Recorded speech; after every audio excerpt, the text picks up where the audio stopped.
अस्सलाम वालेकुम। बहुत से भाई ऐसे होते हैं जिनके ऊपर सऊदी अरब में पाबंदी होती है। यानी या तो उनका इकामा एक्सपायर हुआ होता है या हरूब हुआ होता है उनके पीछे।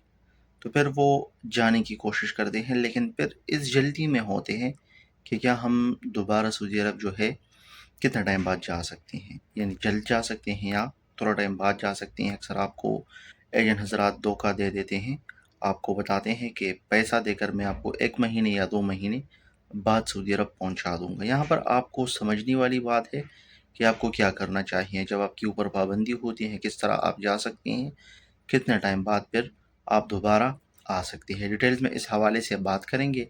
अगर आपको ये वीडियो अच्छी लगे तो वीडियो को लाइक करना और चैनल को सब्सक्राइब करना ना भूलिए, क्योंकि इसी चैनल पर मैं आपको Saudi related informative videos upload करता रहता हूँ। बहुत से भाई ऐसे हैं जो सऊदी अरब में मतलब गैर कानूनी तरीके से रह रहे हैं। गैर कानूनी तरीके का मतलब ये है कि या तो उनका इकामा एक्सपायर हुआ होता है या उनके पीछे कंपनी या कफील जो है वो हरूब लगा देते हैं। तो फिर वो ये सोचते हैं कि अब हम अपना मुल्क जाना चाहते हैं लेकिन दोबारा वापस भी आना चाहते हैं, तो किस तरीके से जाएं। दो ही तरीके हैं, या तो आपको शुरता वाला पकड़ेगा और आपको डिपोर्ट करेगा, या आप अपना आउटपास एम्बेसी या जवाजात से बनाएंगे। वहाँ से जब आपका आउटपास बनेगा तो तब आपको अपने मुल्क मतलब जाने की इजाज़त होगी। सबसे बेहतरीन तरीका यही है कि आप अपना जो आउटपास है वो जवाजात से बनाएं, या आप अपने मुल्क के मुतल्लिका एम्बेसी में जाकर वहाँ पर आप अपने लिए अपना आउटपास बनाया करें, तो आप मतलब सुकून से जा सकोगे। अगर आपको शुरता वाला पकड़ लेता है तो फिर आपके लिए थोड़ी मुश्किल हो जाती है, क्योंकि वो पता नहीं चलता है कि आपके पीछे शुरता वाले कौन सा केस डालते हैं, किस चीज़ का केस आपके पीछे डालते हैं। आप पर लाइफ टाइम की पाबंदी भी लगा सकती है और थोड़े टाइम की पाबंदी भी लगा सकती है।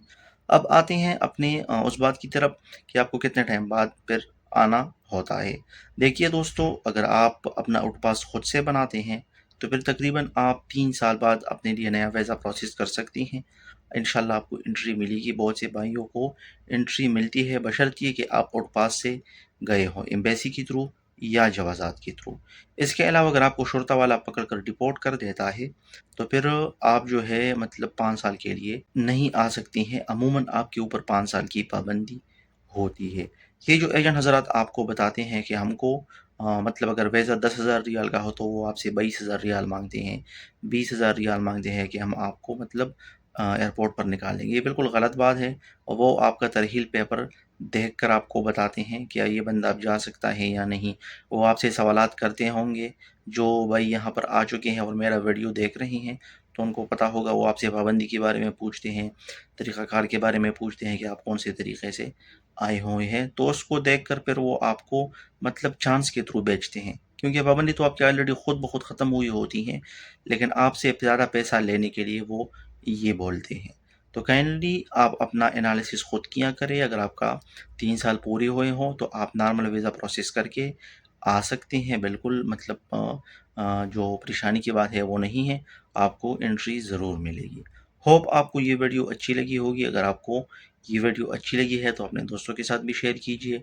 इसके अलावा अगर आपका कोई दूसरा क्वेश्चन वगैरह है तो आप मुझसे कमेंट सेक्शन में पूछ सकते हैं। मैं भरपूर कोशिश करूँगा कि आपको उस हवाले से आगाही दूँ।